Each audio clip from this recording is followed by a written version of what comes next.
Oh, hello! I didn't see you come in there. It's time once again to journey into the shadow over cyberspace. I am prepared, my scrub-a-dub buds, since I just got out of the shower. I am in a nice cozy bathrobe, ready to play. This is Orbital Lance, I'm your Orbital Lancer. Let's not delay anymore.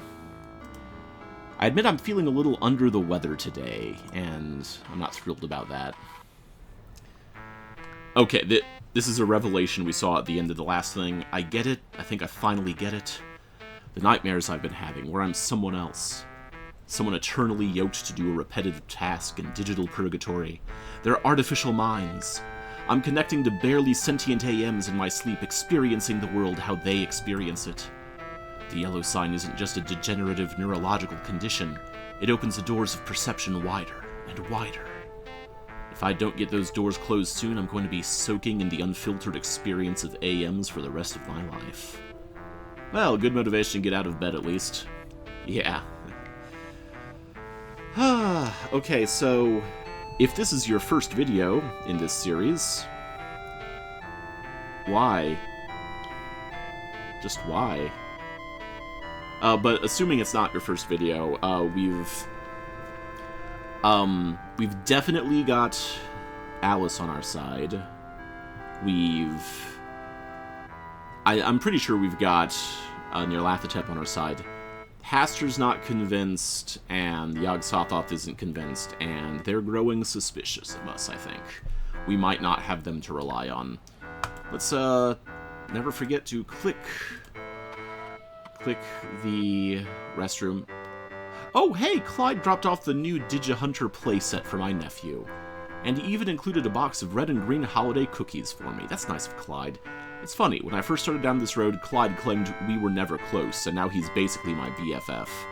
It's been a strange, long trip, and despite the looming war on the horizon and the near-murder trauma, I feel better about all this than I ever have. Weird. I'll take it, but weird. And, phone's ringing again. I'm so tempted to let it go to voicemail, not spoil my mood. But if it's my sister or Clyde... Hello? Hello. Have you considered the benefit of joining the Liberty House Record Club? For just $1 and $12.99 per month afterwards, you can get 12 compact discs delivered right to your door. What an amazing value! Sounds pretty good. To claim your 12 amazing music CDs for just $1, all I need is... If I just accept one of your scammy offers, will you stop sending people to kill me in my sleep? Yes. If you weren't here 2 episodes ago, the telemarketer tried to kill me.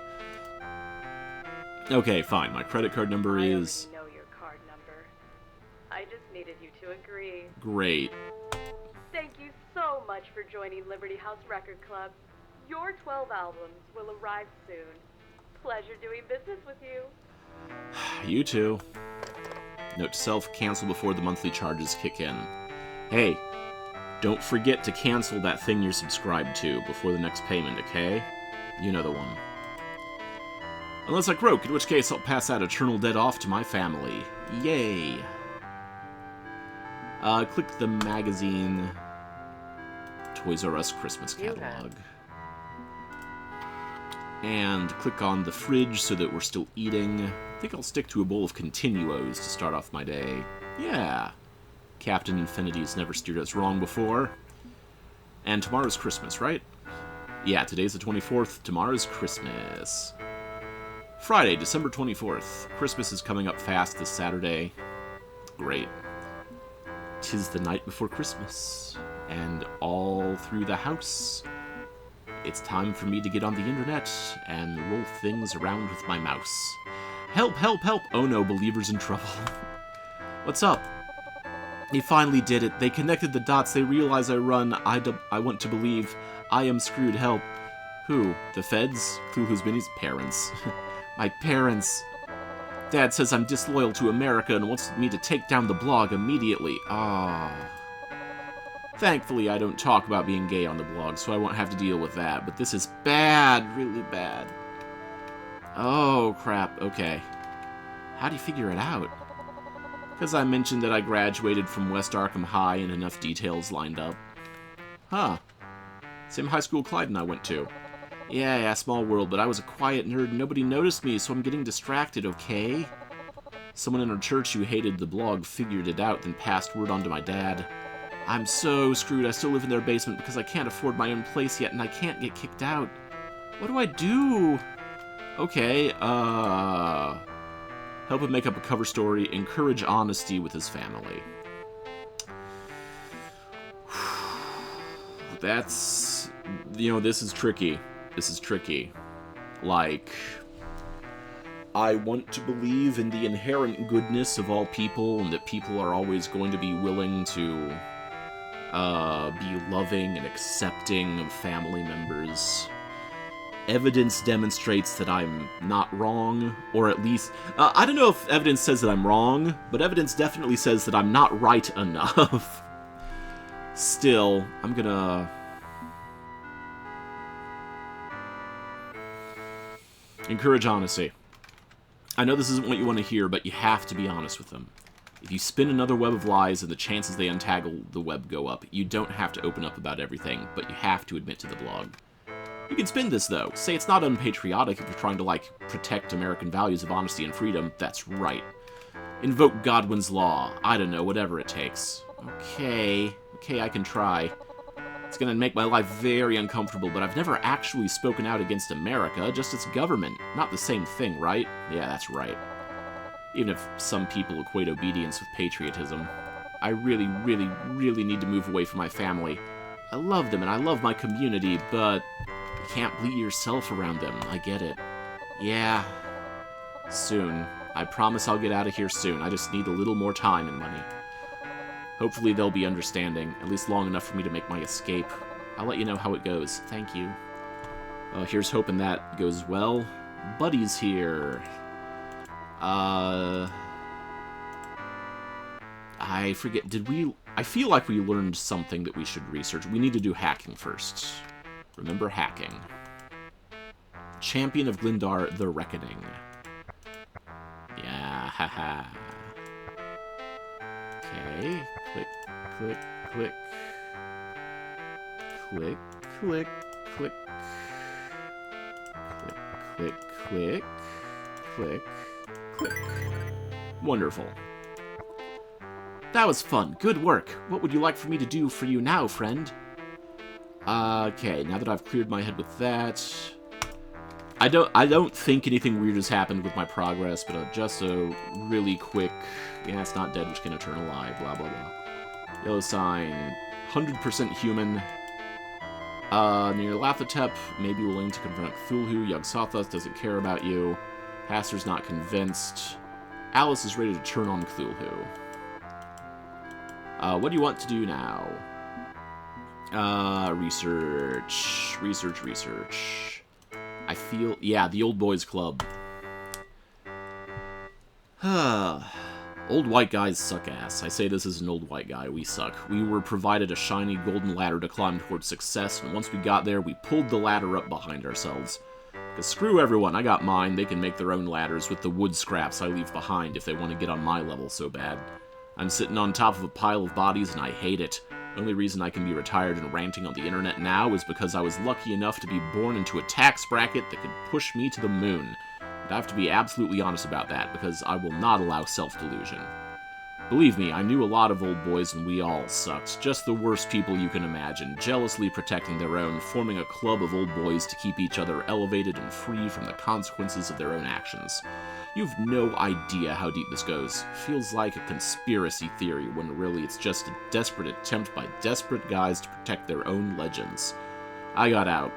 Old Matty got out of the Old Boys Club so he could sit in his basement and hammer away on a keyboard all day, preaching to the choir. I got out, but I didn't deserve to get in, and I'm here to say that none of those guys deserved their slot. I'm going to my grave regretting being even slightly involved in all that, and that's a sobering thought. So yeah, you get one whiff of a bunch of those mediocre men forming a little informal social club to cover each other's sins. Don't trust them. Don't give them an inch. They're not geniuses of corporate empires. They're not masters of craft. They're not the leaders of the information age. They're just bastards with good PR. And anyone taking offense at me daring to call an old white guy white or guy can KMA and get on my block list. Don't nitpick Don't nitpick and what about. It is what it is, and you know it. Angry Maddie out.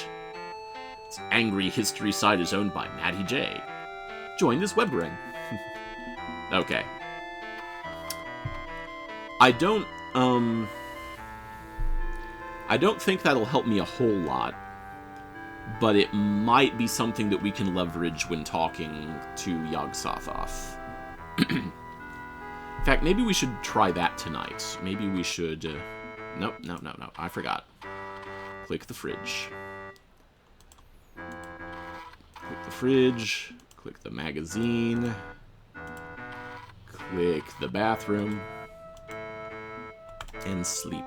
Your mind feels human. And another long week, I did a good job with self-care, making sure I eat, relax, and clean up. Now to get some well-deserved rest. Whew, 'tis the night before Christmas. And the moon is waning gibbous. Any Christmas programs on the TV?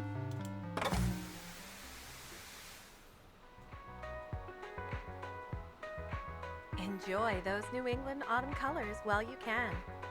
I'll try. Man.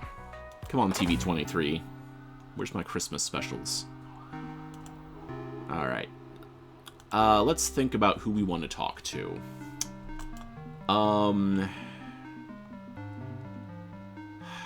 Yog-Sothoth. I'm going to see if we can leverage what we got from Haster on the Old Boys Club for Yog-Sothoth. Every subsystem checked and double-checked. 13 levels of failsafe integrated down to the very circuits. T-minus 3 hours, 16 minutes, 23 seconds, and counting. Ah, the little dreamer, you've returned. He looks happy there. I know he doesn't super trust me, but he's happy. And on a fine evening as well. Welcome to my digital parlor, as it were. You're in a remarkably good mood for a change? It's a remarkably good day. My latest work, a fully autonomous orbiting way station, is about to launch. It will be a stepping stone to the stars.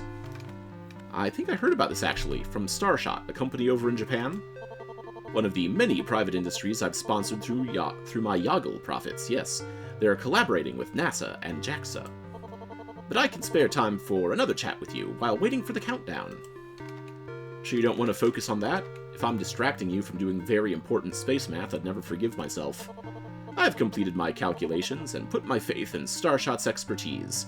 This team will not let me down. That's another good phase. Not saying I'd want to spend all night bending your ear about whatever inane topics spring to your mind, but I can chat for a bit. So, Dreamer, what concerns you this time? There's only one thing left I can think of. So, space travel. What's up with that? Is this the start of a Seinfeld routine? No, I'm genuinely curious. I mean, I know the answer level. I know the surface level answer. It's your solution to global warming and man's inhumanity to man. But what's going on under the surface? Is there more to it than just an escape hatch for the species? Of course there's more to it than that.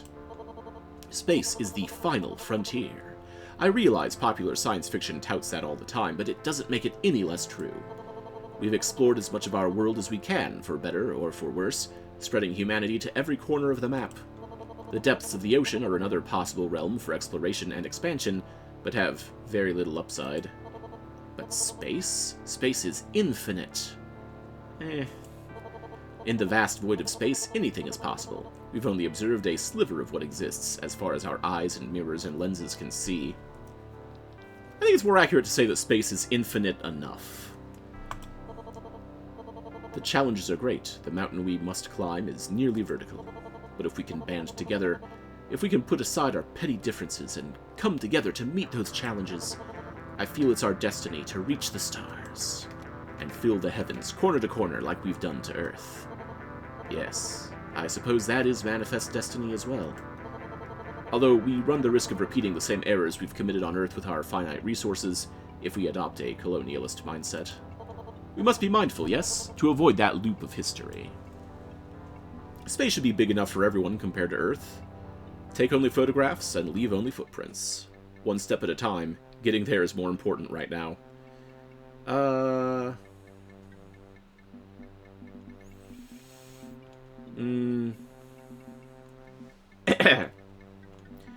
think 3 feels safe. Putting the cart before the horse, aren't we? Right now, escaping the gravity well takes priority. That's not quite the tone I was hoping for with this. After we manage to sustainably occupy anything other than this planet, then we can worry about ethical use of the infinite. Dag nabbit! Dang it, that is not what I wanted. Yes, it may take many, many years to establish a useful presence in space, but timescales in this case are cosmic in nature. The time it will take to escape Earth is an eye blink compared to how we must grapple with a genuinely infinite human existence. Okay, but considering we're staring down the barrel of the strange Aeon, some focus on short-term thinking is justified here. See, I picked this option thinking that I was encouraging him. Like, hey, we can worry about the ethical concerns once we know we can actually do it, right? And I was hoping that would... oh, well. Valid. But I want to make sure we aren't ignoring the inevitable problems in favor of immediate survival, or we will be crushed in the Great Filter. The what? The Fermi Paradox. If life is bountiful across the universe, if everything is possible across the span of the infinite, why do we seem to be alone? Millions of years have passed since the dawn of creation. Surely we are not the only species out there. But we see nothing. We found nothing. The solutions to the Fermi Paradox are unsettling to me. Perhaps other species have destroyed themselves before they could reach out, as we are currently doing. The Great Filter consumes all. Or perhaps they have seen us and found us wanting, leaving us to die in darkness, with justifiable reasoning. Or they're in the same position as humanity. We all started at the same point. Maybe they're taking as long as we are to get out. That would be the kindest solution to the paradox, yes. If that's the case, I have to hope we can all meet in the middle, that we will discover life, not the corpses of failure. And so will they. Space expansion is our only means of survival. Okay, that part I'm less certain of. Is the sci-fi techno-utopia really the only possible way humanity can endure? Yes, I've run simulations. 9,523 simulations, and counting. A new search unlocked. A Mind Forever Voyaging! Yes! Yes, yes. A Mind Forever Voyaging by the company Infocom, written by... It was Steve Moretsky who wrote A Mind Forever Voyaging. I almost said Brian Moriarty, but Steve Moretsky wrote A Mind Forever Voyaging. Yes, it's one of the greatest science fiction stories of all time, and it's a computer game. I think if you've never played A Mind Forever Voyaging, you should give it a shot. It's one of the masterpieces of Infocom. I'm a retro PC junkie, but no, I missed that one. Infocom, right? Yeah, you bet it is. Indeed. In the story, an advanced artificial intelligence runs countless simulations to determine if policies will help or hinder us. I've done the same, and my conclusions are absolute. We must escape to survive. Cthulhu's claims that the strange Aeon is a golden path to an infinite future are pure gibberish according to my numbers. His grand design of purging outgroups and marginalized peoples to unite humanity? Short-term value, short-term investment.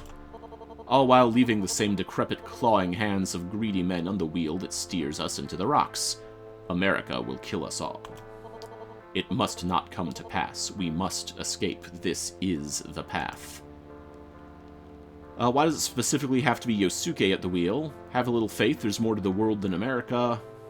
He has a good point. The strange Aeon is hot nonsense. Yeah.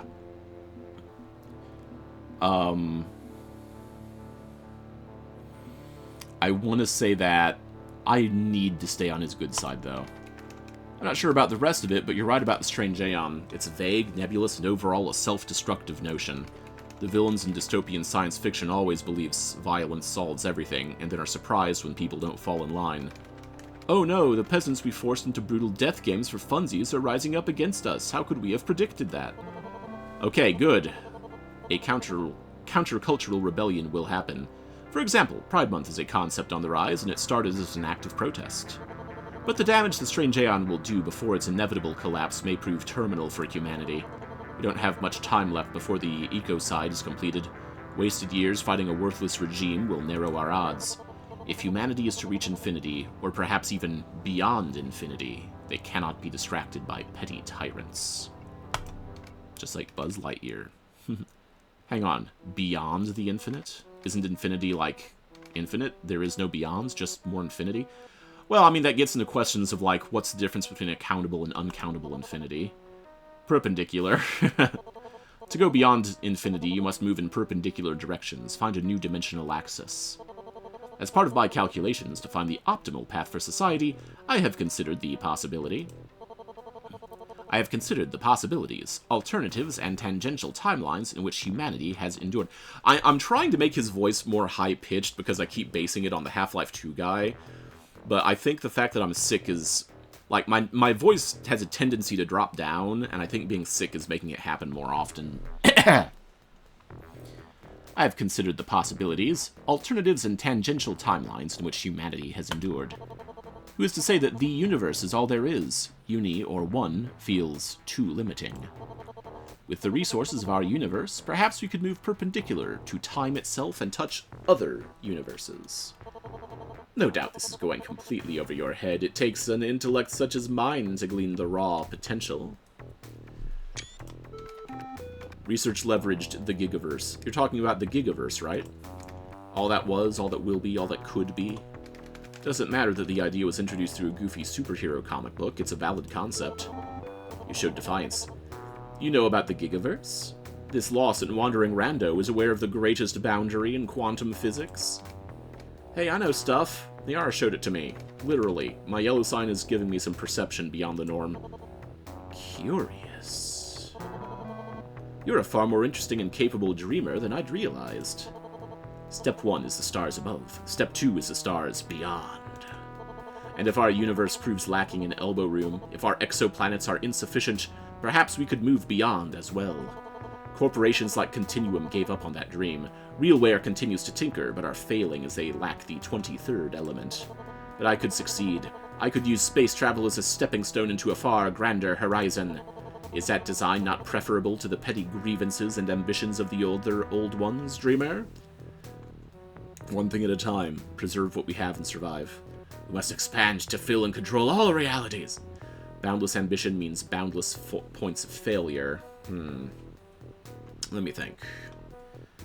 Preserve what we have and survive. Boundless ambition means boundless points of failure. Yeah. It's ambitious, but let's stay focused. Surviving long enough to reach the stars.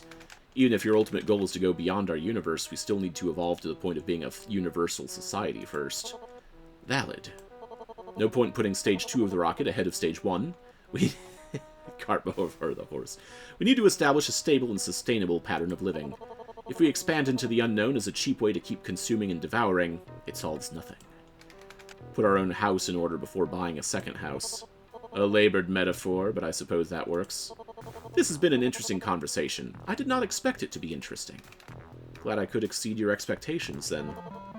Trusts, a little more trust, more than exceed. I believe we have a firmer understanding of each other after tonight's exercise. I look forward to another attempt at parsing your logic, dreamer.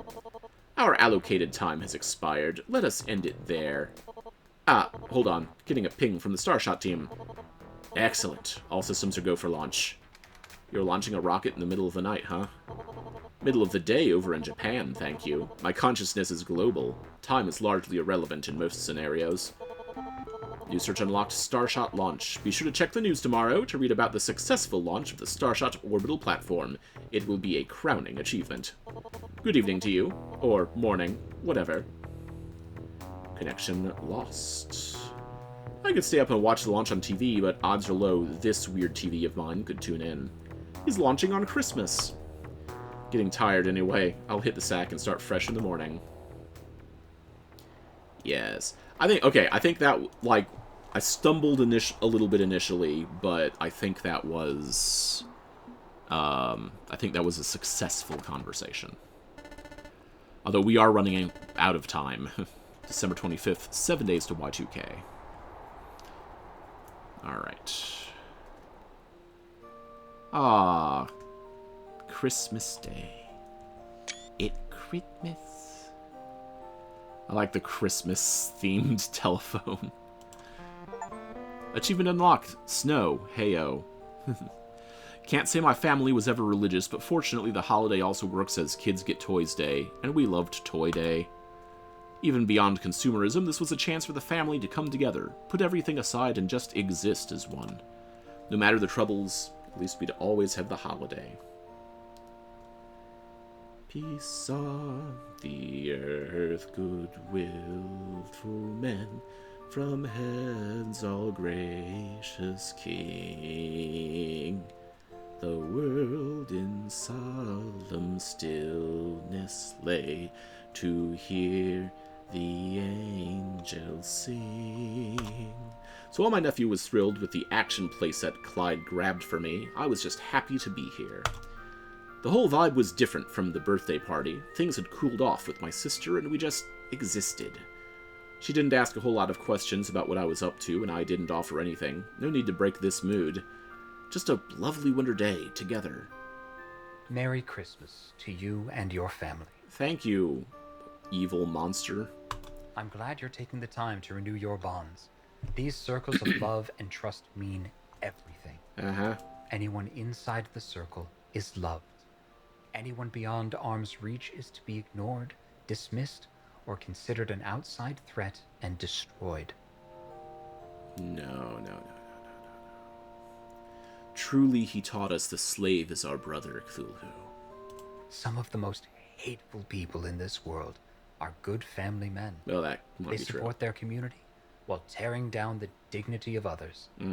They see no hypocrisy in this, and that shameless pride will be a source of strength to power the strange Aeon. Huh. We need good men and women capable of terrible atrocity, alongside loyalty and love. A hardened core of patriotic dignity. It sounds more nationalistic than patriotic. What about peace on earth and goodwill towards men? Like literally the song that's playing in the background just did that. I prefer to have compassion for all humanity. Yeah, what about peace on earth and goodwill towards men? I wholeheartedly believe in peace on earth, which will be achieved only through the sacrifice of scapegoats. If you're scapegoating people, then you're not giving them peace. So, by definition, that's not peace on earth. Our history is awash in blood to cleanse and purify the community. It's an act of love and dedication. You monster, you're lying now and you know Something it. to think about on this still and quiet day. This moment will be a distant, treasured memory once the strange Aeon begins. I'm sorry, you getting rid of Christmas with your strange Aeon? That's where we draw the line, Buster. Can't get a break from him even now. This has to end one way or another. December 25th.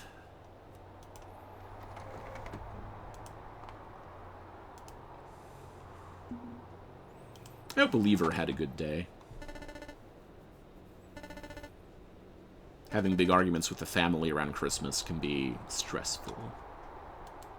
But I like to think that Believer will get through it. Alright. It is December 26th now. The Feast of Stephen. So let's begin Stephen-Miss by taking a shower. Because hygiene is important. There's a message. Okay, well, click the PC magazine first. Teacher on a desk, on a disc, they call it. Hey there, it's your sis. Hi. Merry Christmas. Merry Christmas. Merry post-Christmas, I guess. It's still within the 12 days of Christmas. You can still call it Merry Christmas. Technically, you can call it Christmas until February 2nd, but let's not get into that. I wanted to say thanks for dropping by. It's nice to see you. Yeah. And you certainly seemed happier than last time. Yeah. So, yeah, that's great.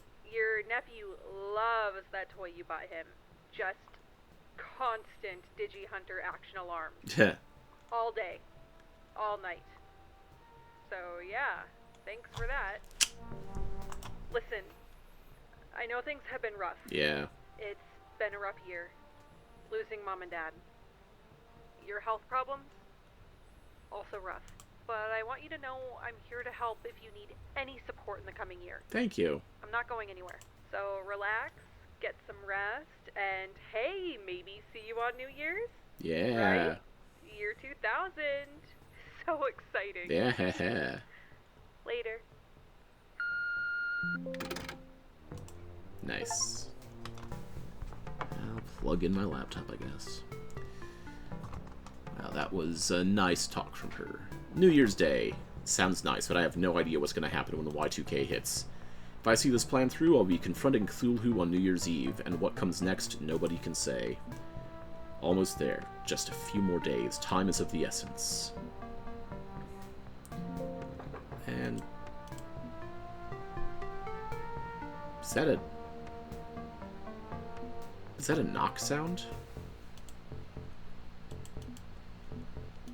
Hang on. Sorry, I thought I heard, like a door knock sound. Oh no.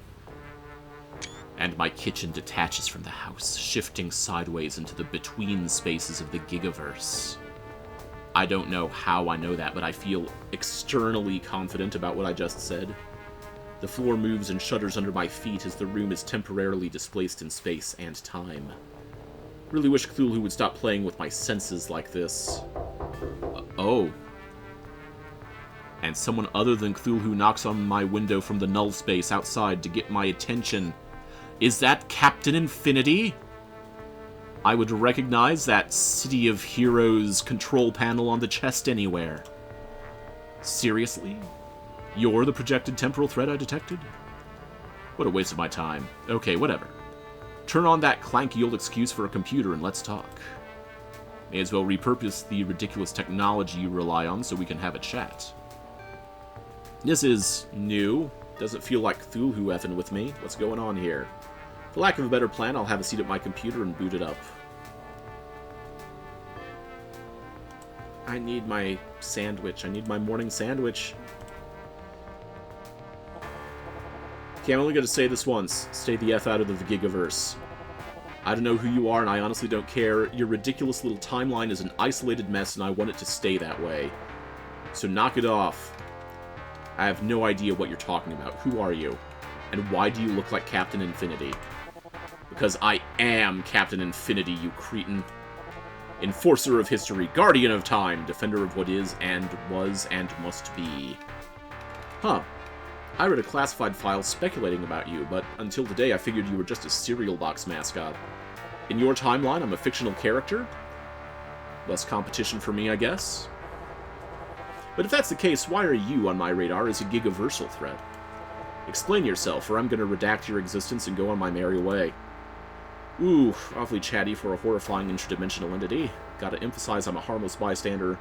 Throw the old ones at him, they're likely the problem.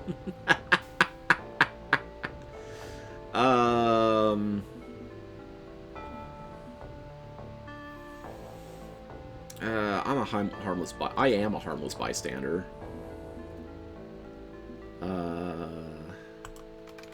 I have no clue what this is about. I'm not a threat to anyone. I'm a software pirate who barely has her act together. Okay, I've got some clue. I was just talking to Yog-Sothoth, who's definitely got his sights on the Gigaverse.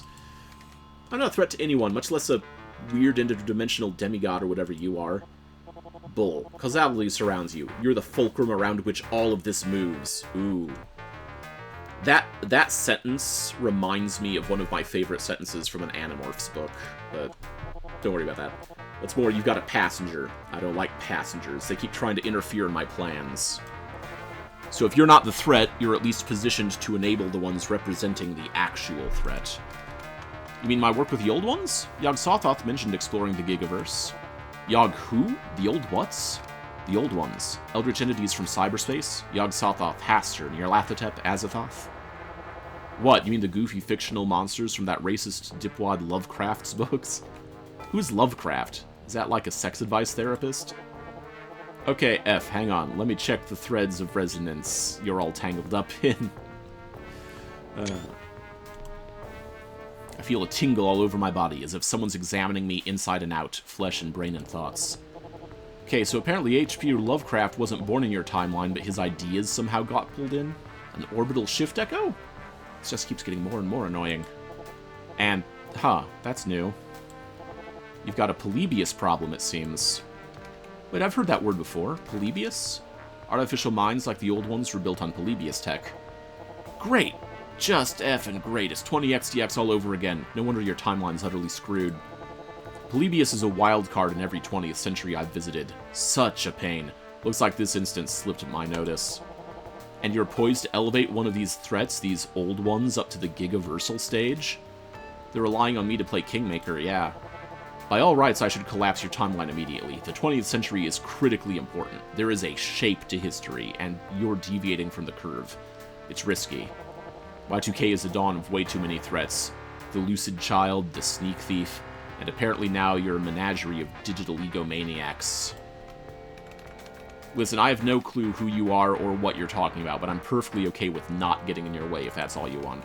I have enough problems without adding you to the slate of people who will also want me dead.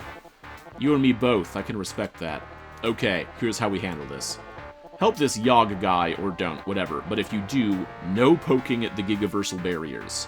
Stick to ruining your own timeline and leave the others alone. Honestly, compared to the threat of the Orbitals, the Iris Collective, and Farsight, you barely rank, but it's still A rank, and I don't like that. So how about you do me a solid and stay unimportant, so I don't need to obliterate you all? Farsight, that's the name I was trying to remember in a previous episode. Discourage the old ones from trying to invade other realities. Got it. Out of the 73 other weird things I have to keep in mind at any given moment, I think I can spare some mindshare for that. Good. Achievement unlocked. The terrible secret of space. You mind your business, I'll mind mine. F that up and I delete your existence. Okay? Okay, we're done here. And my kitchen settles back into place, fusing with the house once more, returned to reality. My internet connection shifts from whatever it was linked to and automatically redials Miskatonic's network as usual. I'm not convinced I didn't hallucinate all of that, but if it was real, I may have found someone who outranks Cthulhu. And hopefully I never see him again. Hello, friend. It's December 26th, and I'm very happy to see you again. Glad to be back in reality, buddy. Huh? Never mind. What do you want me to do now, friend? Did that do anything to my humanity? Yeah, that's not dead, which can eternal lie. Okay, nope. That didn't change my humanity at all. Yog-Sothoth is still indifferent. Haster isn't convinced. Okay. And I'm going to stop for now because I forgot I couldn't click the fridge. I'm going to do that, and I like checking this. Sunday, December 26th. Okay, now we can do the hacking minigame to make sure our mind is in the right place. Do some game hacking. Here we go. Nice. I'll,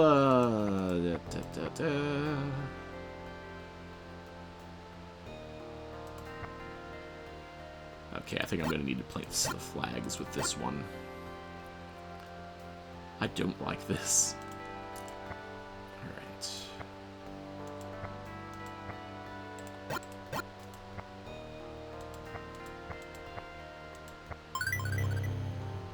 Easy.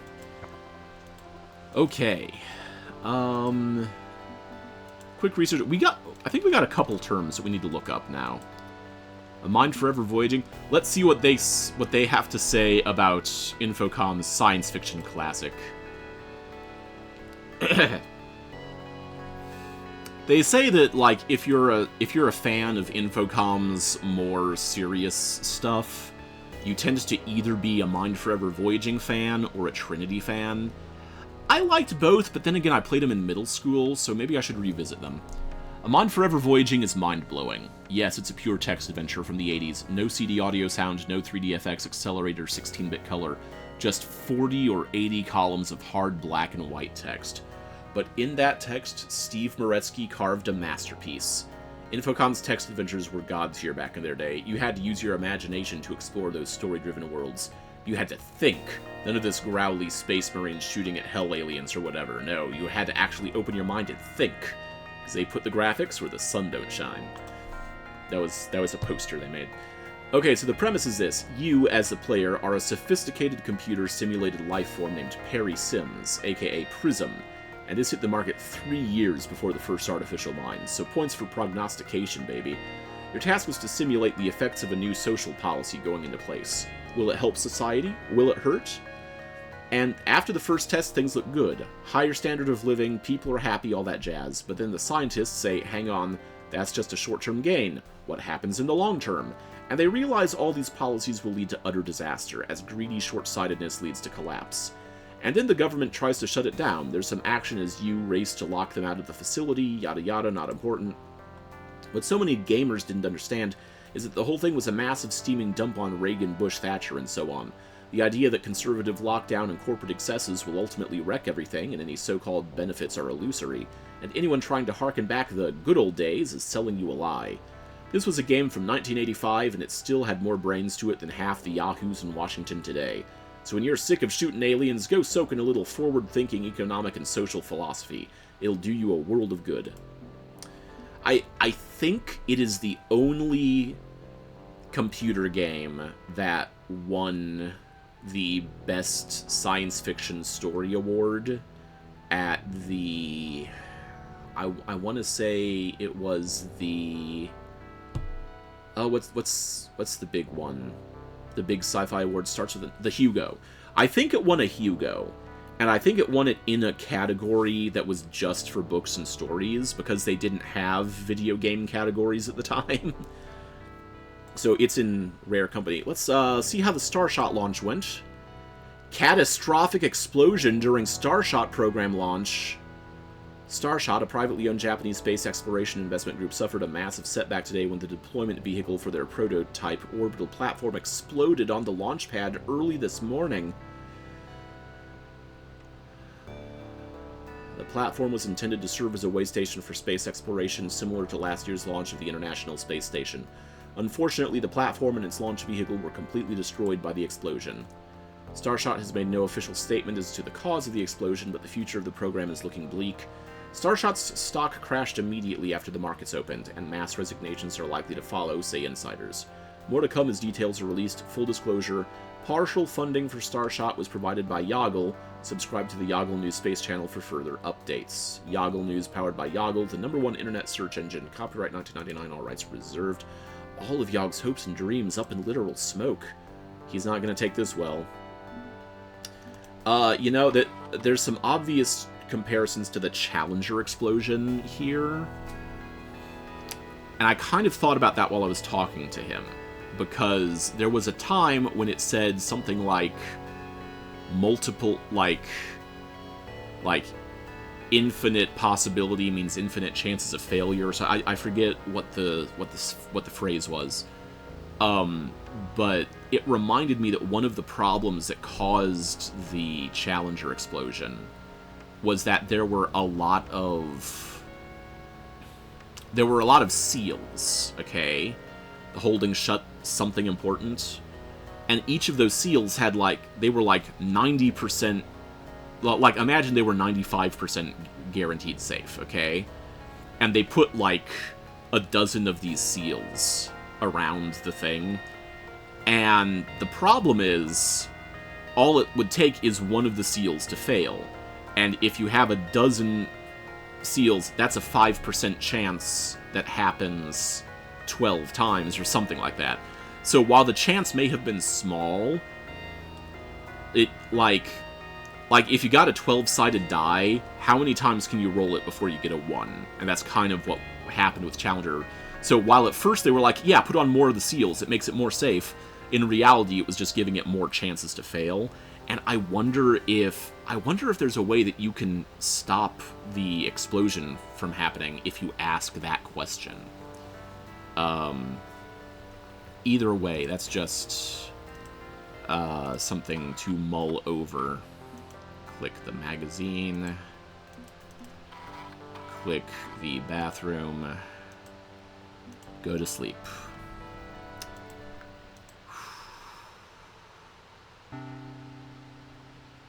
What a day. Yeah, the moon, waning gibbous. Anything on TV? Will you talk about the explosion? Nope. The weather will continue until morale improves. Yeah, we're definitely getting looping messages at this point. Shareware. To invoke an old one, please enter their ancient name. Man, I gotta talk to Yog-Sothoth after that. Dreamer. You've seen the news, I trust? Imagine if you hadn't read the news and you came to this. Yeah, I saw. Your Starshot deployment vehicle exploded on the launch pad. I'm so sorry, Yasuke. Thank God nobody was hurt, right? And yet my dream is destroyed all the same. It shouldn't have happened. It was completely avoidable. But now the shame of this disaster has fully discredited Starshot's privatized aerospace program. I may not get another chance to establish our foothold in orbit. The window has closed. If the strange Aeon takes root, if the population devours itself before I can give us a path to the future, we may not escape our doom. Do you know the cause of the explosion yet? Yes. I know exactly what caused it. Starshot ignored my recommendations. Substandard parts, poorly maintained. And why? To save a little money. I immediately applied my search algorithms to every internal document Starshot generated and spotted the gaps they left behind. It's the Challenger all over again. Incompetence and short-sightedness leading to tragedy. I warned them about the temperature tolerance on the launch vehicle. I gave them the specifications which would easily endure, but some middle manager decided to purchase a cheaper alternative part. And why? To save a handful of yen on the budget. Sloth and greed leading to gross incompetence. The flaws and failures of humanity laid bare in one cataclysmic ball of flame. Damn them all. It's like they don't want to survive. This was one person screwing up, not all humanity. Can't let one setback get in the way of his ambitions. Could this have been an act of sabotage? Alright, if you say it's just one person, he's going to say, no, I've seen the internet, I've seen the web searches, I know what humanity does. Can't let one setback get in the way of his ambitions. He's going to, if I say that, he's like, you don't understand, this was the shot. This one setback was the crucial setback we needed to avoid. Could this have been an act of sabotage? That's interesting.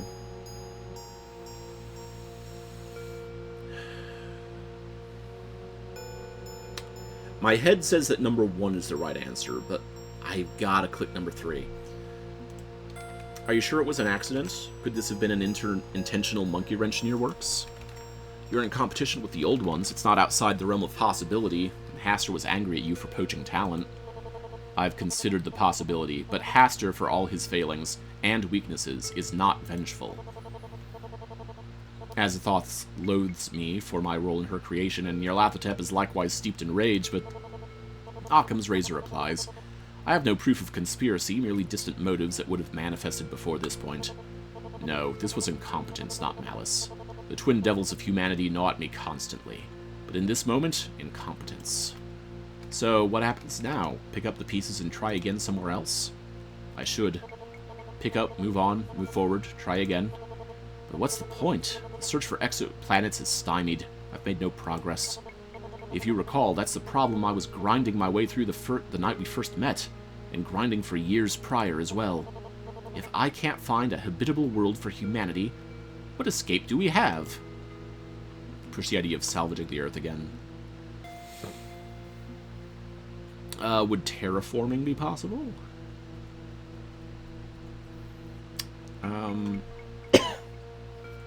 Maybe not in the timetable. Salvage Earth again? You know exactly what I'm going to suggest. Fix the Earth. Turn your problem-solving brain inward and figure out how we can survive the strange Aeon right here on Mother Gaia. How many times must I tell you that the Earth is a dead end? Humanity is incapable of environmental sustainability. And space fixes that? Why? Because there's more of it to wreck? Unless a problem can be solved here, an exoplanet won't change anything. I'm aware of that, but if humanity can be worthy of the stars, surely they would also be fine caretakers. Other way around, I'd say. So the issue is with human nature. I must solve human nature. Oh no. No. Solved how exactly? With my backup plan. I've kept this in my pocket for quite some time. It's not ideal, but it will work. Depart this world, leaving our bodies behind. Humanity embraces virtuality. Instead of flesh and blood living on an exoplanet, we become cyberspace nomads. Deep space probes with enough durable, hardened computing power to support millions of artificial minds.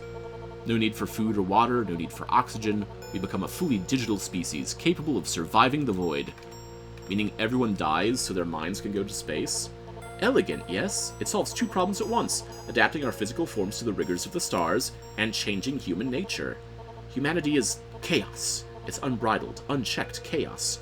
Rugged individualism is killing us when we require unity of purpose. Therefore, carve humanity into cubes, slot them into server racks, elevate our consciousness by force. No more greedy, slothful men who ruin it for everyone else. We will be adapted. Strife and discord will become impossibilities. That's a bit of an extreme solution, don't you think? Destroying everything we are, overriding free will itself? Yes, it is extreme. But today proves humanity cannot reach the stars with gentle guidance. Perhaps extreme measures are required. I should have gone with option 1 and said it's just one guy. And with the power of Cthulhu's servers, I could make it a reality. This is what you wanted, isn't it? Your dream, little dreamer, to have a partner in war? Perhaps we could achieve the impossible. Perhaps. If you're willing to comply, that is. A nightmare dystopia where humans are harvested and our souls are edited to suit the needs of our new interstellar godhead. This can't be what Yusuke really wants. He's angry and hurt and willing to do terrible things to avoid being hurt again. But is he wrong? Is humanity actually capable of a sustainable future without drastic changes to who and what we are? Do I push back against the vision or embrace it? Push back! This is not what humanity needs. No. This isn't the way to go. You can't forcibly conscript the entire species into your techno-utopia. On the contrary, I very much can do exactly that. But you shouldn't. You may hate Hastur, but even he sees the right of this, destroying free will as a losing gambit. Humanity has to rise on its own merits to deserve that ascension. He'd burn down everything we are just to force compliance. There is no greater sin in mankind's history than slavery.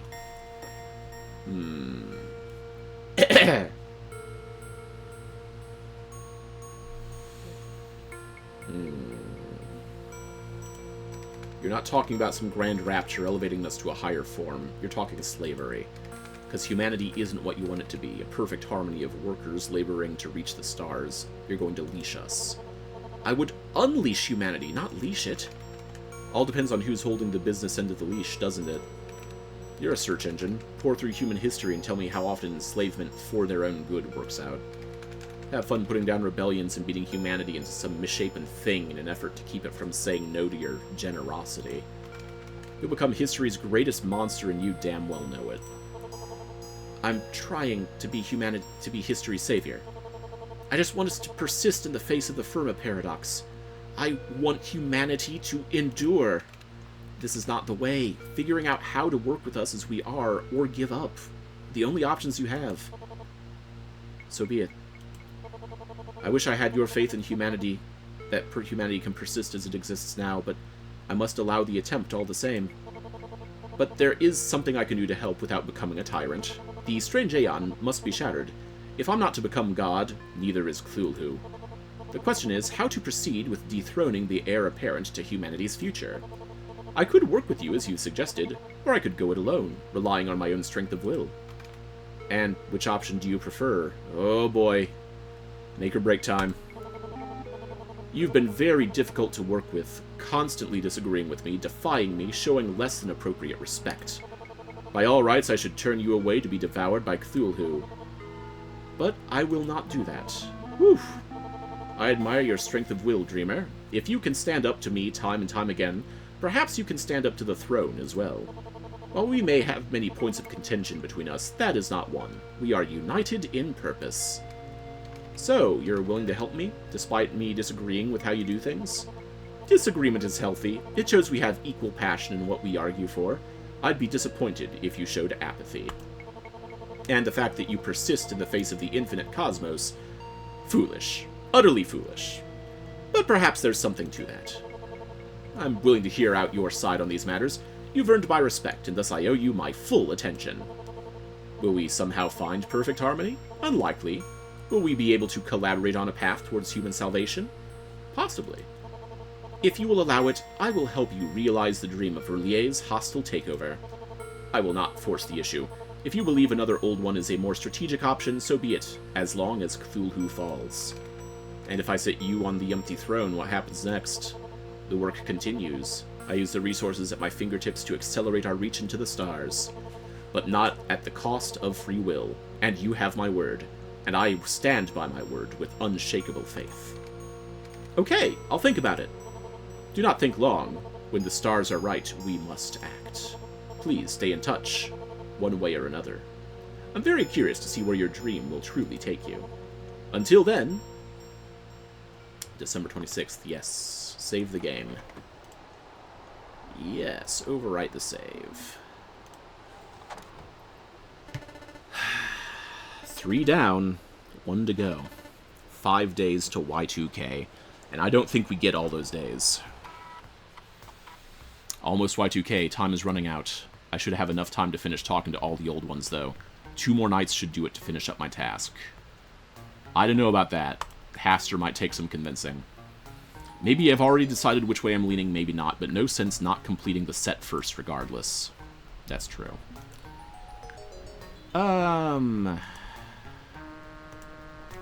Yes. A little more. Need a new toothbrush. This one's getting kind of funky. Hygiene is important. Rotate your toothbrushes regularly. No Cthulhu talk?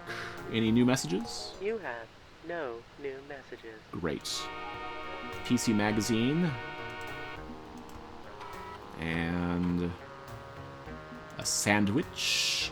Kind of in the mood for waffles, but waffles are a sometimes food. You've not had waffles once this month, and you know it.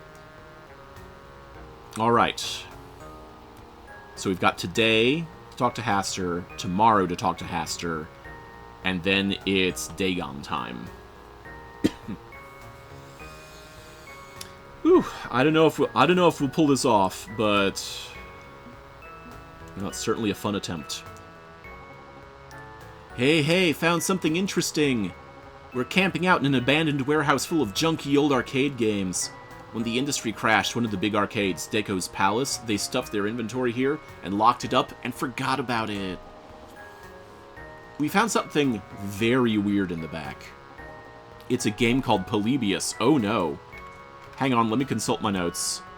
F. Clyde, do not play that game. It's a branch of the same tech that made Artificial Minds. Chill. Okay, we didn't even plug it in. Bobby warned me about this. Bobby who? F, sorry, I wasn't supposed to use his real name. That's Believer. His RL name is Bobby. He probably won't care if you know, but still, slipped up there. So that makes you two Bobby and Clyde? That's adorable. LOL. Yeah, anyway, Polybius. This is raw prototype tech, but I think we can cannibalize the components and learn more about early artificial minds like the old ones. What do you think? Leave it alone, it's too dangerous. Learn more, but only as a last resort. Dive in and figure this out. Huh.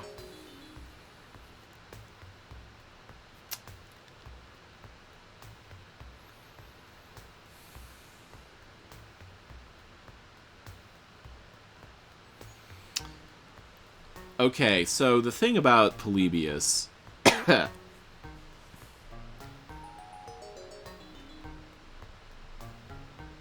based on the previous 3 games where Polybius has shown up, Polybius is dangerous. But manageable. Learn more, but only as a last resort. I gotta go with that. Okay, I'd say go ahead and study it, but don't do anything with the research just yet. We don't know how all of this is going to shake down. Maybe we'll need that tech, maybe we won't. Maybe if I completely fail and don't live to see Y2K, you'll need some leverage to survive the strange Aeon. So go ahead, but be safe, be cautious, and don't experiment with Polybius until we've got no other choice, okay? Yeah, like, I wouldn't even plug it in and grab the joystick. I would just, like, open it up and, you know, examine the motherboard or whatever. Just don't plug it in. Yeah, okay, that makes sense. If we're headed into an apocalypse scenario, cyber warriors like me are gonna need weapons, and this could make a good one. But if you save the day and everything's rainbows and bunnies and kittens forever, guess we don't need it. Okay, gotta get going. Bobby just got here. We got stuff to do. Bobby says hi. Hi, believer. TTL BFF. Huh, this is weird. Hello, friend. December 27th. Morning, buddy. Was this just from because the previous conversation I didn't close the window? Okay, some quick hacking. War of the War 3. Oh boy. That's not a good start. Yeah.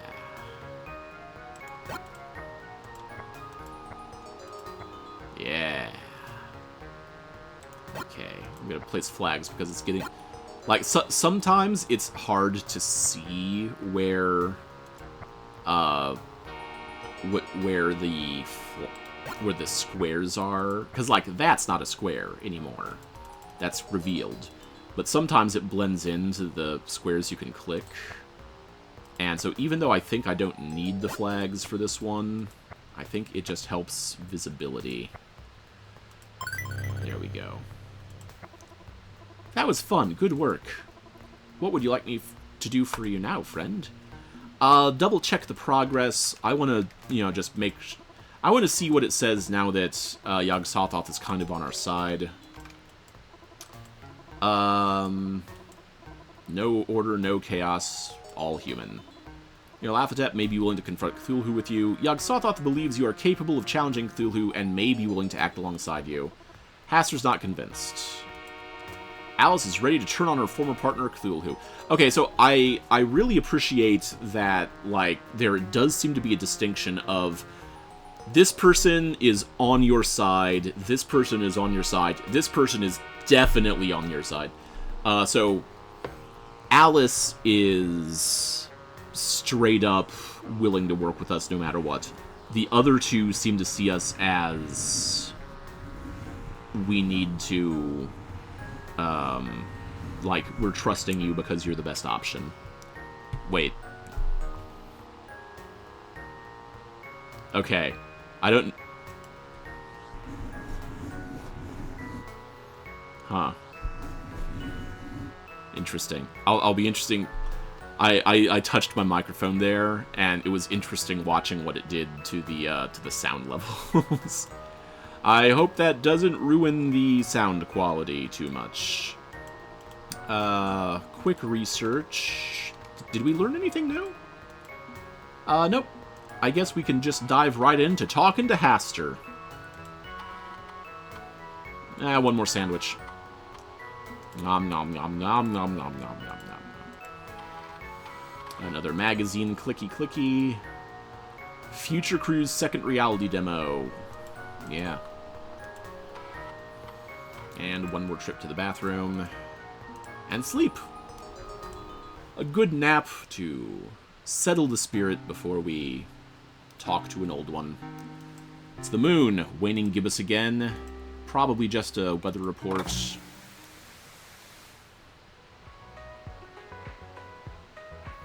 There is no snow expected this week, or possibly ever again. Cheery. It's a green Christmas. And I guess we talk to Haster. And Spark is back for more. Couldn't resist my charm, eh? Caught me at an odd moment. I'm working through a stack from the board. I like to review and authorize any major moves. Suppose I can spare some time to chat. Oh. Not quite sure if we click together, Sparky, but I'm game to keep going if you are. Anything you'd like to chat about, Sparky? Only one thing left I can think of. Carcosa Online's a weird model, isn't it? Closed service, only accessible through your client software and your subscription fee. I get it. CompuServe, Prodigy, Q-Link, they all worked the same way. But they started in the 80s, before the internet was really a thing. It made sense back then. In 1999, I'm not sure it makes sense. It's gotta be costly to build up so much Carcosa-exclusive content and forge all those media partnerships. So why do you do it? Why not just sell a direct pipeline to the information superhighway like the other ISPs do? Gonna have to correct you there, Sparky. Carcosa Online is not an internet service provider. An ISP is a little more than a neutral conduit. Carcosa's more than that. We're building a unique experience, user-friendly, family-friendly, carefully curated, everything you need under one roof. Sure, we also offer internet access. Can't exactly get by at 99 without doing that. But first and foremost, we direct folks to our own offerings. I'm proud of what we've built. Content by the best and brightest, catered to our audience's needs. If we do our job right, they won't need Yoggle or any other website. Carcosa will provide. So this is a strategy to push back against Yog-Sothoth's search engine empire, huh? Now, I didn't mean to imply ill will. Yasuke has his approach, and I have mine. We disagree on what's best, but it's a gentleman's disagreement.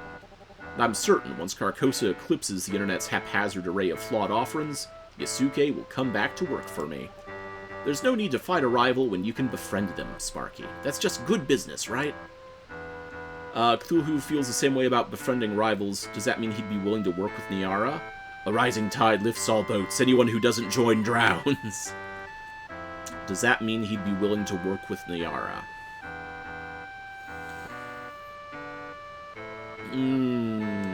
I'll try that one. Okay. You'd work with Yasuke again. What about Niara? Was under the impression Nyarlathotep hates my guts, Sparky. If I have physical guts to hate, she'd hate him as much as a person can hate. But in theory, you'd extend the hand of friendship to them if you could. In theory.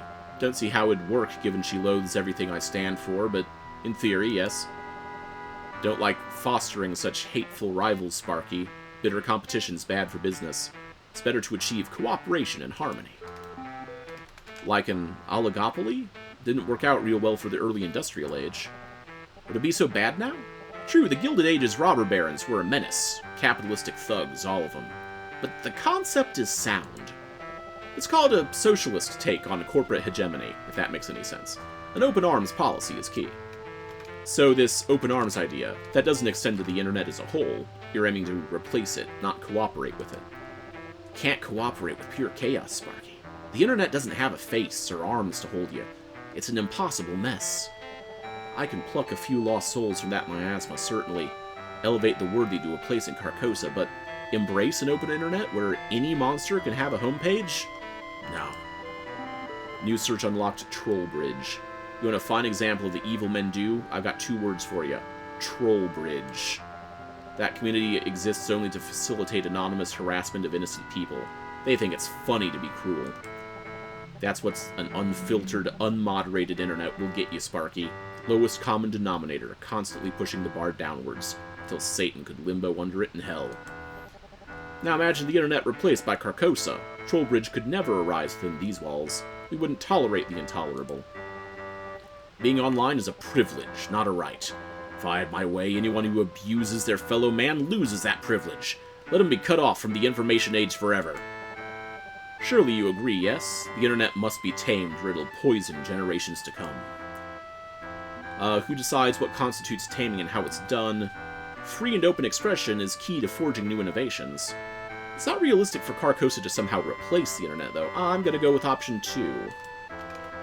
I think it's the opposite. Freedom of expression leads to freedom of innovation. I'm not dismissing the internet's ability to do harm, but if we lock it down to prevent harm, we could prevent new ideas. Sparky, take it from a corporate tech sector mogul, nobody can create truly lasting ideas out of thin air. Innovation needs breathing room, yeah, but it needs oxygen to breathe. Funding, grants, support teams, and more. You don't drop someone in an empty room and say, "You're free now!" You expect brilliance. You build structure that fosters brilliance. The internet alone, open and chaotic and destructive, is a zero-sum game. But Carcosa's controlled environment can breed innovation. Our brilliant minds, working in cooperation for the betterment of all, will be mankind's salvation against the savage digital wilds. Brilliant minds, like Niara Thompson? Ooh, he's not gonna like that. Well, yes, she is quite talented. I don't think she's keen to work with me. It didn't stop you from conscripting her into your harmony of artificial minds, did it? Clone radio scandal, yeah. The clone radio scandal. Carcosa screwed her over, got her to sign her life away, then used her to mass-generate hit singles. Ah, I see your meaning now. Has her like that, good. You're right to bring this up, Sparky. I won't sweep that tragedy under my rug. But I will say, I did not authorize that. One of my executives got the damn fool idea to exploit artificial mind technology that way. Had I known, I wouldn't have allowed it. Carcosa thrives on recruitment, not conscription. We want partners, not servants. So you're saying one of your partners tried to make an army of musical servants? Yes, that happened. No point denying it. I've tried to apologize to Niara, but I'm afraid she's there inconsolable. But be assured, that is not Carcosa's standard operating policy. When I speak of a harmony of minds, I damn well insist on harmony. If we're to find a path for humanity, harmony's key. Can't force anyone into my royal court. So, the royal court, what's it like? They're all artificial minds, right? How do you convince the best and brightest to die to the yellow sign? It's not quite as morbid as that. You're not seeing the upside, Sparky. Slice a few levels of Maslow's hierarchy of needs, and you'd be surprised what becomes possible. Imagine working tirelessly, day and night, on your passions. Crafting art, designing technology, writing policy. Safe, secure, provided for in every way.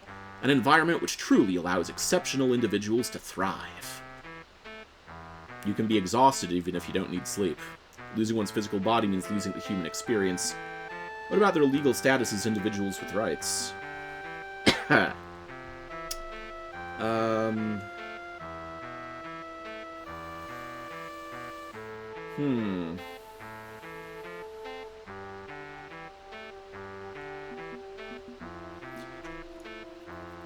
Okay.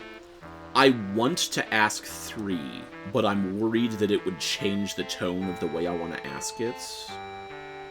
Because I want to bring it up as a hypothetical, but I'm worried that it might be... he might take it accusatorily, like when I talked about, you know, the old boys club.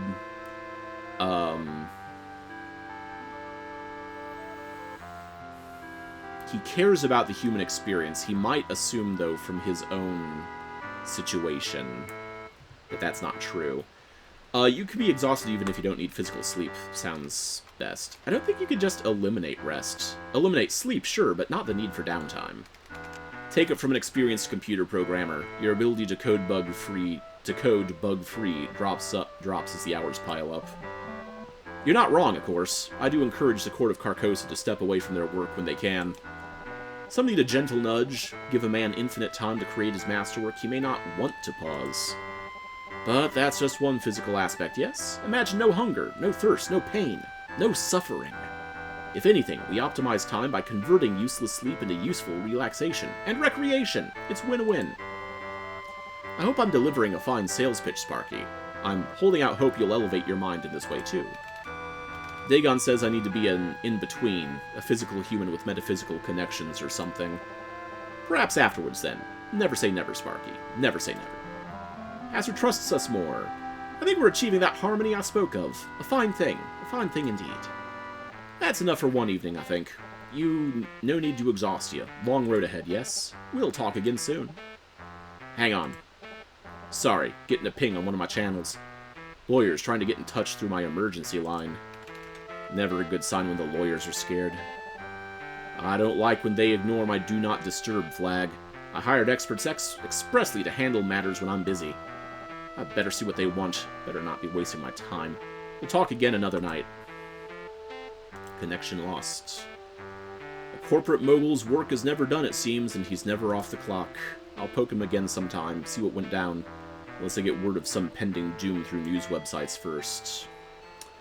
Yes. Yes. Return. I think just a little more. Because this is the last shot to convince Haster to work with us. Takes a while to get the hot water going. Stay human. Oh, hey, the mail's here. Including a package of 12 CDs from the Liberty House record, which will hopefully satisfy the murdery AM phone scammer, and it only cost me 1 penny. Let's see what I got. Overplayed holiday songs, polka, sports jock anthems, more polka, country covers of disco hits, stand-up comedy from a guy who jokes about how much he hates his wife and the gays ruin everything. That one's going right in the trash. Hey, this one's interesting. Got some modern alt-rock from a band called Sky Falling. That sounds... Have we heard the name Skyfalling in this game yet? Maybe I'll rip the disc to MP3 and listen to it later this week. Call it a way to emotionally close out surviving past Y2K. Small treat considering this is my reward for not getting strangled to death, but take your treats where you can. Okay. No messages? You have no new messages. Great. Second reality demo. And a sandwich. Quick look at the calendar. The last day before the last talk with Dagon. And a quick look at what achievements we've got. Celebrate the holidays. Closing time, survive Y2K. That's the only story-based one yet. Hope I survive. Next over here we got the... Oh, we've also got... those three. Stay human and become virtual. I think to get stay human, you have to forsake becoming virtual. I really want the right here, right now achievement, though. I really hope. If you have to get them all on your side to the degree that Alice is on our side, I might not be able to do that. But I feel good about it. And, oh, Believer. Believer looks happy. OMG, OMG! Zombie barbecue. What? What's up? Clyde and I are dating! I finally got the courage yesterday to ask him, and he said yes. I mean, okay, he said yeah, sounds fun, but because he's so cool and casual and stuff, but he said yes! Hey, that's great. I'm happy for you. This is thanks to you, you know. He called me in to help with this project you started. Hadn't spent much time together at RL, just online. I didn't even know him when we all went to school together. But we really hit it off, like, more than usual. And there's more. I'm in the Ghost Monsters now. Huh? You joined Clyde's cybercriminal gang? Yes, I'm the new Sue. I'm a dude, so it doesn't really fit, but it's the only spot they had open, and Blinky's a girl, so whatever. Isn't that great? Sounds great to me. Too risky to get deeper into this. Okay, but play it safe.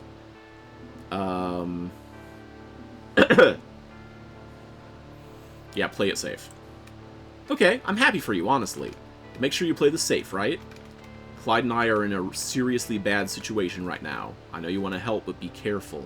Maybe keep your head down till January? I get that. I've been in the tangle of it all with you decrypting files. I know the danger. This is my life's calling. This is who I am, when I'm not pretending to be someone else. I poke my nose where it doesn't belong, because I wanted to make sure people are armed with the truth. Now, I can take I want to believe to the next level. Oh, I can't believe I almost forgot to say this. I'm moving in with Clyde, too. No more living in my parents' basement. What? I mean, technically, I got kicked out of my home, so it's not like I had an option. Oh, no, I feel guilty now. Your parents kicked you out? Yeah. I tried to spin the I Want to Believe blog as a patriotic thing, you know, keeping America pure and honest, but they weren't having it. A lot of shouting and stuff happened, and they told me I didn't have a place there anymore. And I'm the one who advised you to be honest. F. This was going to happen eventually. If they found out I was gay, I'd be facing the same problem, maybe even worse. So I'm just accelerating the timetable for my escape, I guess. The alternative is that I keep living with people who hate what I really am inside. Okay, yeah, I get why you'd want to flee from that as soon as opportunity presented itself. Just be careful, okay? I like Clyde, and I think he'll do right by you, but honestly, if this doesn't work, if we aren't actually a good match, that's okay. I just needed a good reason to step foot out of the nest I grew up in. I needed to get started. Feels like I can go anywhere now. I can be myself. Oh, gotta go, BBL. Thank you so much for trusting me. Thank you for helping me find my way, even indirectly. Thank you. Bye. Nice to see someone get a happy ending. Now to work on my own. Hello, friend. Our buddy. Last few days before things really get weird. Yes, you do seem to be building towards something big. There's not much research left to do, but I will still support you however I can. What would you like me to do for you now, friend? Hacking. Gotta stay human, and hacking might be doing that. Great. Okay. Easy there. Okay. Alright, so the 3 bombs there. Okay.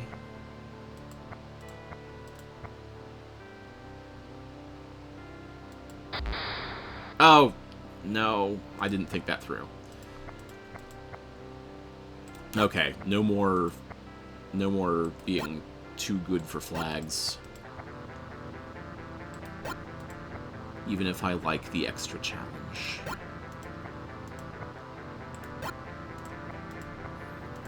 Thrilling Minesweeper action. That was fun. Research. Let's find out what Troll Bridge was. Troll Bridge. Friend, I would prefer not show you the search results. Uh-oh. Huh? Why not? The Troll Bridge is a channel of ASA. My analytics indicate this website has a very low trust rating and high bigotry quotient. Would you prefer I summarize my findings rather than directly display them? Alternatively, I could show the page, but censor the most offensive parts. A quick summary would be fine. I'd like to view the page itself. Let's go with the quick... Let's go with the summary. I'll take the summary. Trollbridge is a channel of ASA dedicated to publishing the real-life names, addresses, and phone numbers of people the bridge feels deserve harassment. As a fully anonymous group, they engage in pranks ranging from harmless to very harmful in an attempt to ruin the lives of others. The most recent posting is attacking someone for being openly gay and a furry. They have committed no actual offense, but the bridge is rallying to attack them anyway. Speaking as a furry creature, I object to this persecution. They don't mean dogs, buddy. They mean, like... how do I explain this? Does it matter what they mean? Mindless persecution is mindless persecution. If a dog behaved this way, they would be a very bad dog. Does that not make these very bad humans? Yeah, good point. I see why Hector held this thing up as the shining example of the kind of thing he wouldn't allow if he ran the world.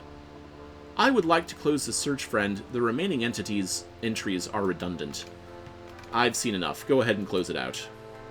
And I guess that's it. Okay. One more sandwich. One more click on the magazine. I miss EGA graphics. You could do a lot in 16 colors, even if everybody looked like they had a horrible sunburn. That's right. EGA was fun. Refreshing hot shower on a cold day. Ah, you know it. And so do all the scrub-a-dub buds.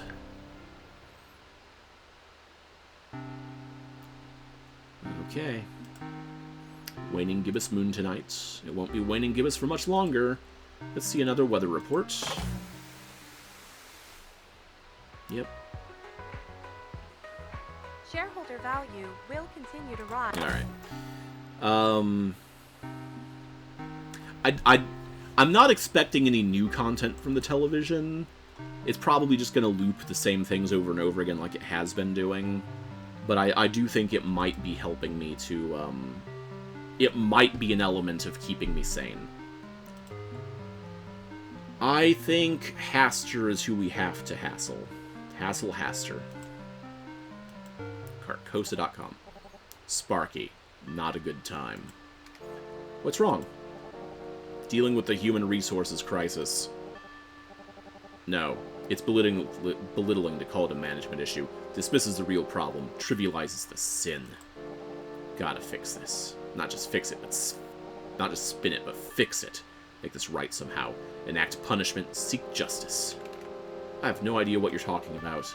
My trust has been betrayed. Again. After my designated right-hand man in Carcosa Media conscripted Nyarlathotep as an artificial mind, I made myself abundantly clear. We do not conscript, we do not enslave, we sell the idea of immortality as a gift, but our chosen few are always given a choice. Yet my chief information officer, the one who laid my church stone by stone, building the server architecture of Carcosa, he forcibly converted his secretary into an artificial mind. He killed her and covered it up using the same processes we used to help the Royal Court's volunteers vanish into cyberspace. Why would he do that? Free labor? Absolute control? Worse. I've seen the logs. He took pleasure in humiliating her, making her perform for him. I'm not going into details. The details sicken me. All that happening right under my virtual nose. My anger is cooled only by my disappointment. A sense of abject horror at what's happened here. I get why he's upset. He failed in his duty. Feels like Nomatech, which he bears responsibility for. Were there any red flags with his CIO? Oh boy. I don't want to say he failed. Say he had no idea happening, but the kind of man who doesn't do this doesn't become a monster overnight. In hindsight, were there any warning signs? So you can learn from the experience? Be ready to see him next time? He was a cocky fellow, certainly. I'd assumed that kind of confidence came naturally for a man of his genius. When you're running a corporation, you want your top executives to be self-starters, go-getters, men of action. But I see now that wasn't pride, it was unbridled arrogance. A superiority complex, driving him to dominate. Best and brightest Sparky. I'm supposed to only hire the best, people who can be trusted to do what they do without micromanagement. He certainly did what I hired him to do. He built Carcosa. The court wouldn't exist without his technical and management skills. Don't tell me you still have loyalty to him after what he did. Of course not. He shattered my trust like glass. I loathe him. I reserve actual hate for the truly deserving Sparky. My hate's no small thing. Yet the fact remains that I do owe him a great deal. Gratitude, Sparky. It's important to express gratitude to those who help you. How do I reconcile this?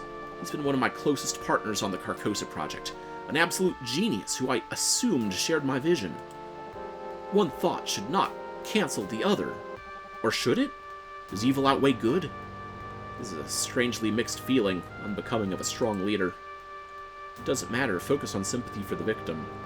He owes that man nothing at all, especially not gratitude. Feels like there's some self-loathing mixed in there.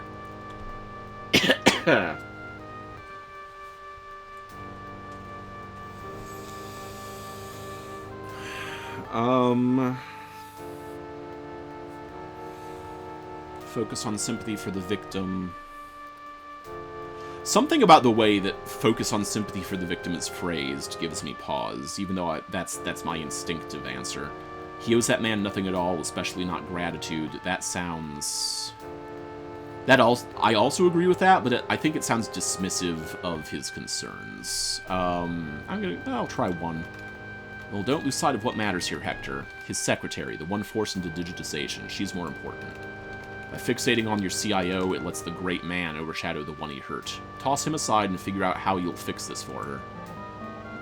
Haster liked that. You're correct, of course. Have to address the damage done, first and foremost. I can bring her into my court, elevating her. She can't return to flesh and blood, but can be saved as best as I can. But it'll be a choice. If she wants nothing to do with Carcosa, I'll set up a private server for her elsewhere. She'll be protected. But I need to deal with the traitor as well. The final circle of hell is reserved for traitors, but I'd say there's no abyss deep enough for him. And so, it's on me to pass final judgment. What are you thinking? Eye for an eye. Firing him feels too clean, too corporate. He flees with an NDA and a golden parachute? No, I can't allow him any sort of reward. If I'm to be king, I must hand down a royal punishment. One so severe that none will defy my singular rule in the future. And so, he'll be made to dance as my court jester. I'll expose him to the yellow sign, drag his soul into cyberspace as he did to that poor woman at the end of my leash. Seriously? But time and again you've told me you hate the idea of conscription. When needs be, good men must become the thing they hate. Eye for an eye, justice done. He'll be made to serve mankind, to maintain Carcosa's servers. His social debt shall be paid through good works, even if his soul will be weighed on Judgment Day by a far higher office than mine. I am the King in Yellow, I am Haster, and I will ensure none dare defy the necessary work of my utopia. This is a clear sign. I've been far too lenient, assuming that the best and brightest could direct their own efforts. It's time to stop trusting that others will always hold humanity's best interests at heart. Time to tighten my grip. I'll put my house in order. Let this man serve as a cruel example of what happens when one favors selfish sin over the common good. This is my royal decree. This is the absolute path that will lead us all to salvation. If Hector starts embracing his absolute role as Hastur, the King in Yellow, our would-be benefactor could become the tyrant that crushes us all. Part of me has to acknowledge he may have a point. Corporate America can't be trusted to do the right thing without regulation. Is this the only way to save the world? By setting a divine king over us to manage the failed impulse control of our species? The King in Yellow must assert absolute control. Hector must hold fast to the ideals he believes in. Yeah, focus on those ideals. I'm not sure you're the right one to make that call, Hector. Excuse me? Hear me out. This is important. Fine, make your point. The best and brightest. All the time you've pushed the narrative of elevating geniuses into positions of power over mankind. You're building a ruling elite in your royal court. Noble intentions, sure, but remind me again, how is that court selected? The gut feeling? By your instincts. You assume you're a fine judge of character, and your hands can't fail in selecting our saviors. We've got a word for that. It's fascism. The same fascism you fought against during the war. Also, you picked this man as your lead programmer. Your instinct for corporate excellence gave rise to this disaster. If your court needs to be examined for weaknesses and evildoers purged, you're not the one to do it, because you failed from the start. I'm not accusing, I'm not chastising, this is direct and simple logic. Your faith in others is noble, but this faith in yourself is pride. I see. The fruit of the poison tree. If the roots are rotten, nothing good can grow. I failed in my duty as a gardener. What then? How do I move forward? How do I make this right? Share power, rely on democracy. Use a third party to judge his court. Step down and surrender ambitions. A third party to judge the court. Share power, rely on democracy.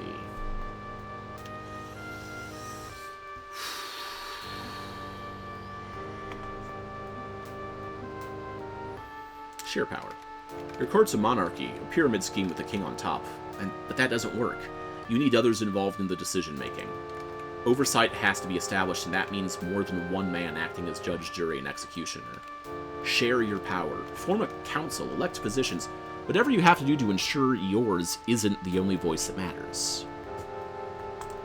And never forget one cold, hard fact. The other 99% of the population deserves a voice in their future. I never sought to be a dictator. I wanted a court where the free exchange of ideas led to breakthroughs. If I trust them to work together in elevating mankind, I need to trust them to help me guide the path. Yes, proper democracy, not kingship. A means of enforcing ethical codes while sharing in our collective future. The people must be heard. We are not above them. We work for them. We're public servants. Your counsel is wise. Thank you, Sparky. Clearly, I've got work ahead of me to ensure my golden future's not tarnished time and time again. I need to be mindful. I'm assuming that means you're on board for working with me to overthrow Cthulhu? It would grant me the power I need to save the world. The throne calls and offers greatness to the worthy. But if this long shot misses, if I raise my hand to the current lord of the land and fail, it could mean the end of everything. Carcosa would burn. I think we can do business. Yeah. Hard to pass up this opportunity, even knowing the risks, and I believe I can trust you to get the job done.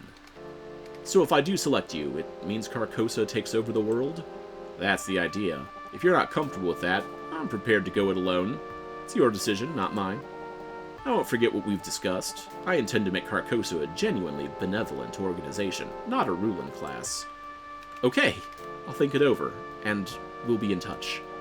Sounds good here, Sparky. Until then. December 28th, yes. Save that game. And I think that is where I'm going to call it for right now. Because that is 4 old ones willing to help in 3 days on Y2K. Yeah. Penguin there, baby. Penguin one and all. So, thanks for watching. I'm your Orbital Answer. And this has been Shadow Over Cyberspace. Next time, maybe we can ring in the new year together. Bye, everybody.